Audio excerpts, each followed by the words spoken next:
Who you gonna call when you want pizza there? Who you gonna call when games are there? Who you gonna call when there's an animatronic bear? Come down to Freddy Fazbear Pizza Fred Bear Bear. Here's a big fat disclaimer right off the bat. I don't know how to make analysis videos, and I'm not awesome at essays. So, I don't know how to improve, and it wouldn't be an art of mashing experience if it wasn't okay at best. Resistance 1. It's a classic. This is one of those games that people either vaguely remember or love to pieces. This kind of thing tends to happen with dead IPs. In the case of Resistance, especially Resistance 1, I think it's safe to call it underrated. I'll be bold and say it deserves the amount of love Halo had. While this game doesn't do anything particularly groundbreaking, what it does with focus and passion. After getting my PS3 working, Resistance Fall of Man was the first game I played on it, and I friggin' fell in love. So it came as a shock to me that either some didn't like it or even hated it. Jarek the Gaming Dragon, a channel I like, go watch him, hated this game for its difficulty, and his comments section touted the second game as superior. Right. That video and its comments is why I'm talking about Resistance now. He loathed this game so thoroughly and had so few positives that I felt confused and went on a journey looking for a deep dive into the design of the game to see if I was just in love with a bad game. I found nothing. As far as I can see, nobody's gotten elbow deep into this game's design and talked about it at length, which sucks, because this is one of the deepest and most intense shooters I've ever played.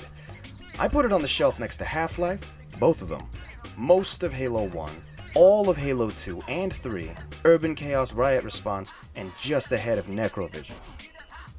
I like Necrovision. The structure of this game is something of a relic. Games just aren't made like this anymore, with focus on story and challenge rooted in the level design and enemy variety. Expanding on that, I feel that the Resistance series as a whole is a great way to track where the industry was going during the 7th generation, and so I set out to find what we lost during this era of gaming. Focus will mostly be put on the first game in the series, but I will be making separate videos on the other games in the series, main trilogy only, and trying to be as in-depth as possible without touching the story. My brain fries when it's given details. I need something tangible to look at and explore with my hands. That means I'll mostly be focusing on gameplay and leaving the story out of it. I won't touch on details, but I will talk about the story as it functions in the game. This will be an earnest attempt to dissect the game to the best of my ability and explain what it is I and so many others love about it, starting with the development of Resistance 1.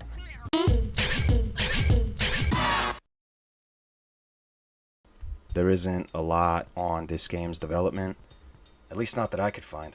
Most of the places I looked all had repeated information. The game was called I-8 in development because it was Insomniac's 8th game. The team wanted to move away from Ratchet & Clank and make something darker. Mostly the coverage of this game died with the hype surrounding the PS3. Even developer interviews don't shed much light. They were only done during the earliest days of the game's reveal. See, Resistance 1 was a launch title for the PS Triple Ballin', so Insomniac, as a second-party developer for Sony, was shilling the PS3 as much as they were talking about the game. The most insight you can get is the narrative designer gushing about story details. Good reason if you ask me. Everything else reads like a corporate-approved commercial for the tech and the game itself. Even the early footage of the game mostly resembles what we got at launch. I see sometimes random-ass YouTube channels will upload beta gameplay of old games, but even that hasn't happened with Resistance. We only know what we're told. Nobody seems to have found anything. I'd bet that if you read off every name in the credits of this game, you'd find that everyone that worked on it still works at Insomniac, and thus is still under whatever NDAs are keeping them from giving us the background on this game. Piece of shit. I want a developer commentary like the ones from MCC. Can we get that? Preferably on a PC release. I mean, I know what I'm asking for here, porting a PS3 game to anything, and I know Resistance doesn't have quite the same staying power as Halo did, and I know that they had to make a specific engine to get this game working on the console, but I want the whole trilogy on PC. Let's make it happen. Resistance on PC. And while I'm at it, more Turok, please. I just like Turok. Anyway, it's like I said, the development story of Resistance, it's not very in-depth, so the history of the game isn't super deep. I'm also really bad at research, so hopefully some big strong man or lady comes along, sees this video, and is frustrated enough to do some hardcore journalism on behalf of little old me. Or just to dunk on me. What I am good at, though, is playing games. Kind of.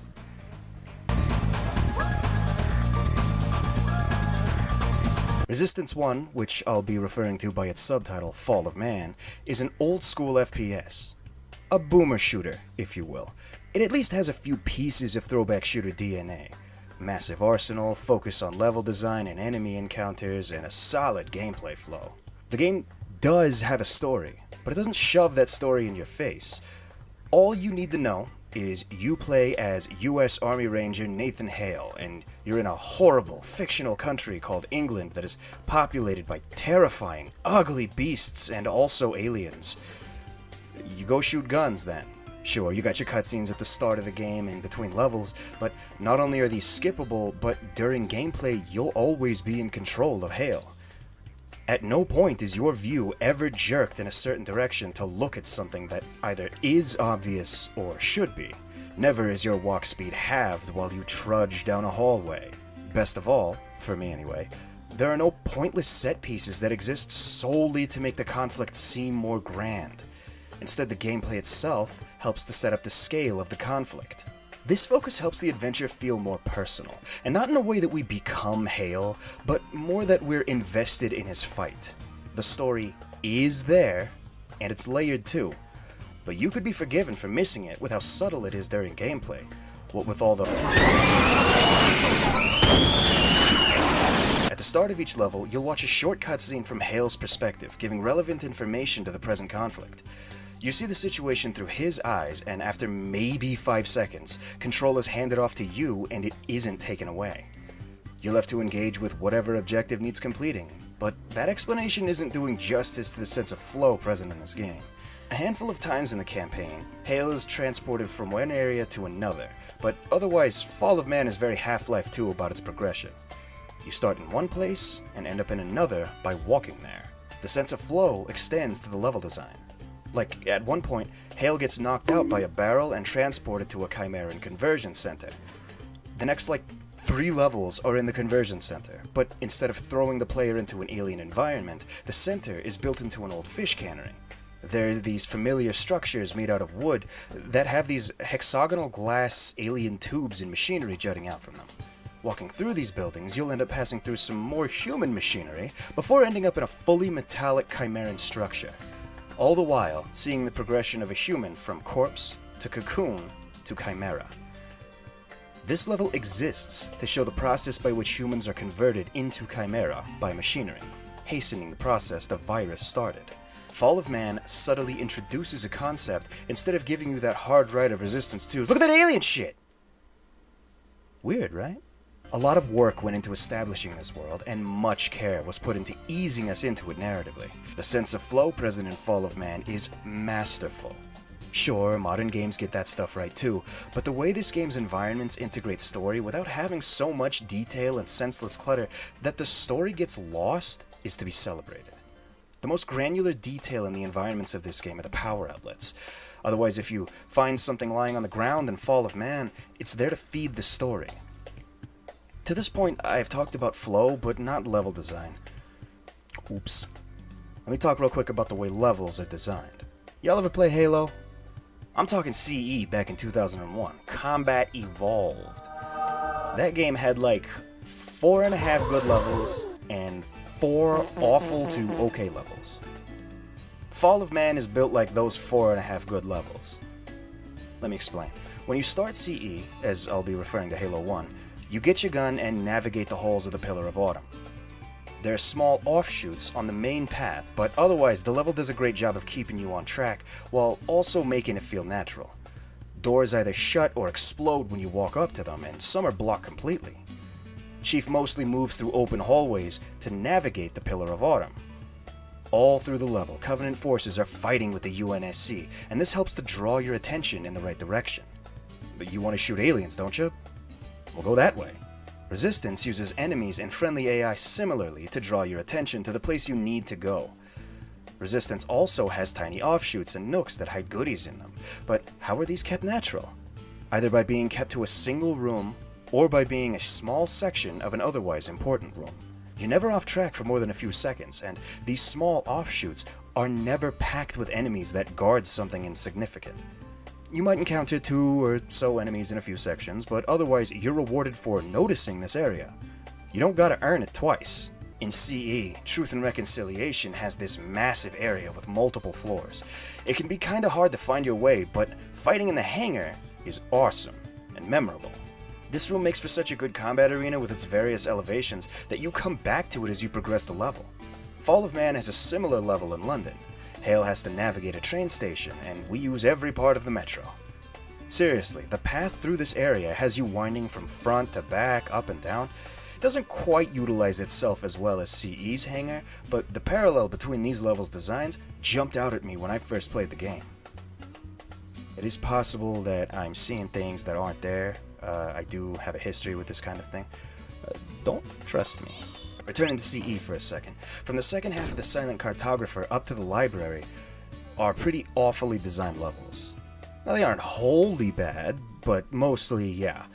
The later parts of CE require an objective marker that looks super out of place to help the player navigate. Other levels have markers baked into the design with glowing arrows on the ground. Here's a little side note. Nobody likes 343 Guilty Spark. They like the setting of the first part and the tension of the level, but its design is terrible. There is no navigating most of the indoor areas of CE. When it comes to Fall of Man, however, Insomniac does an awesome job of keeping the levels a straight line, but making that straight line feel natural by always giving us something to work towards. I forget some of the game's objectives, but not the level's layouts. I have no problem navigating because of how well the game funnels its important paths by using enemy spawns, good framing, or just by not having distracting and overly complex environments. It's weird when a room is super cluttered in this game. Only once can I recall getting lost in a level, and it happened in one room because I needed to look for a switch to open a door, and it felt unnatural to do so. Which... Why is there a use to opening doors in video games? Yeah, why is this kind of thing always a fricking science project? If your only interaction with the world is shooting things, stopping me to ask for a contextual action is kinda weird. Resistance 3, it introduces these doors that are opened by a bullet, but even then, they're used sparingly. That game has you hold square to open door more often than the shoot doors, which makes them stand out even more. Like, why are there even shoot doors here? We don't need a prompt to push R2 to shoot aliens. Doesn't that feel kind of weird to have that text come up suddenly? Like, oh shit, we didn't teach them the interact button. Should we have to? I mean, if it's a shooter, shooting the console can just open the door, no? Half-Life 2 never asked for contextual actions to my memory, and the game felt more natural because of it. I guess Half-Life 1 had, like, valves to turn and stuff. Shit, what the hell was I on about? Right! Level design! Detail! Get ready, I'm about to yell at some clouds. There isn't tons of trash littering the streets or leaves flowing through the streets in Fall of Man to make the environments more believable. Instead, the environments are as detailed as they need to be to aid in the game's storytelling and flow. All throughout the game, we see completely unfurnished interiors, and yeah, it's kinda weird to see. But this isn't real life, and by the nature of this game limiting us to a straight path and funneling our vision, that's as far as the thought goes. The world is so fleshed out that nobody feels the need to complain about unfurnished, inaccessible areas harming their immersion, and if anyone does, those are people that don't deserve rights. These details that are agonized on in modern games, they're not present in Fall of Man. Nobody misses that shit when it's not there. That's not to say games like The Last of Us or Resident Evil don't have a use for this clutter, but it does muddy the environment and make recognizing important objects and places difficult. This amount of superfluous visual information necessitates a glow over important items or some other method of making them stand out from the otherwise unimportant clutter of the environment. This problem comes up frequently, even in the games that followed Fall of Man. I want to make clear that I don't got beef with the props. I just hate when I can't tell critical path from optional content, or even just freaking nothing, because everything is decorated the same. In Fall of Man, you know when you're in an optional area, because it doesn't go on very long, and the area is either closed off or leads back to the main path, and you get something for going there. In Resistance 2, going off the beaten path more often than not gets you literally nothing. And it's hard to tell if you're off the beaten path anyway. Fall of Man doesn't have that problem. It doesn't feel like the developers were trying to convince us this is the real England and this is really happening right now! Instead, it feels like the gameplay and story was the focus. These environments are only as detailed as they need to be.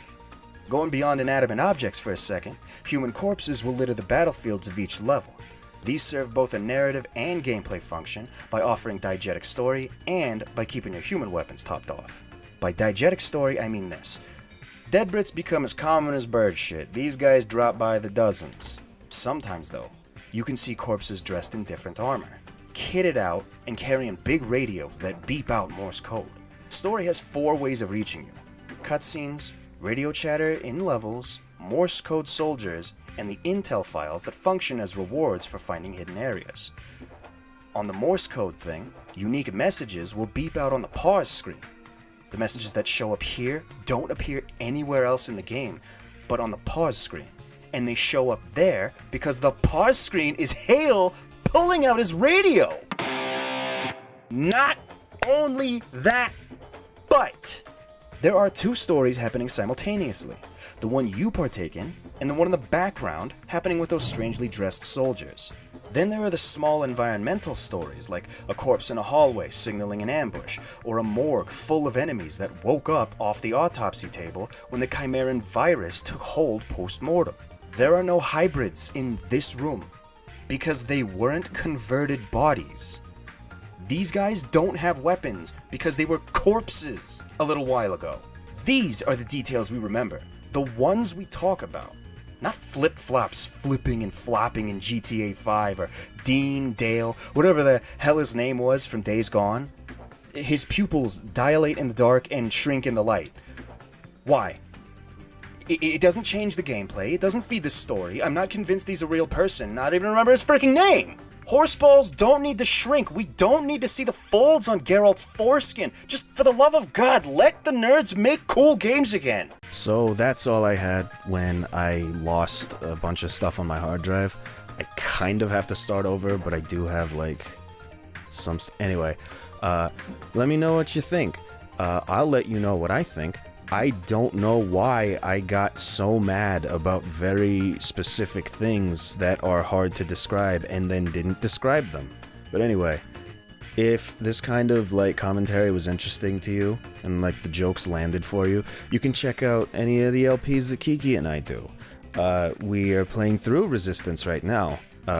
Only watch the good parts though. Alternatively, you can watch any of the best ofs that we've put out of series we've done in the past.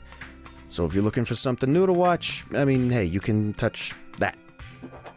That is like Pro Jared and the rest of like everybody who makes these kinds of videos. You got like do these end slates. You gotta assume somebody was watching and that they give the edge. And you know what? Never mind. Bye.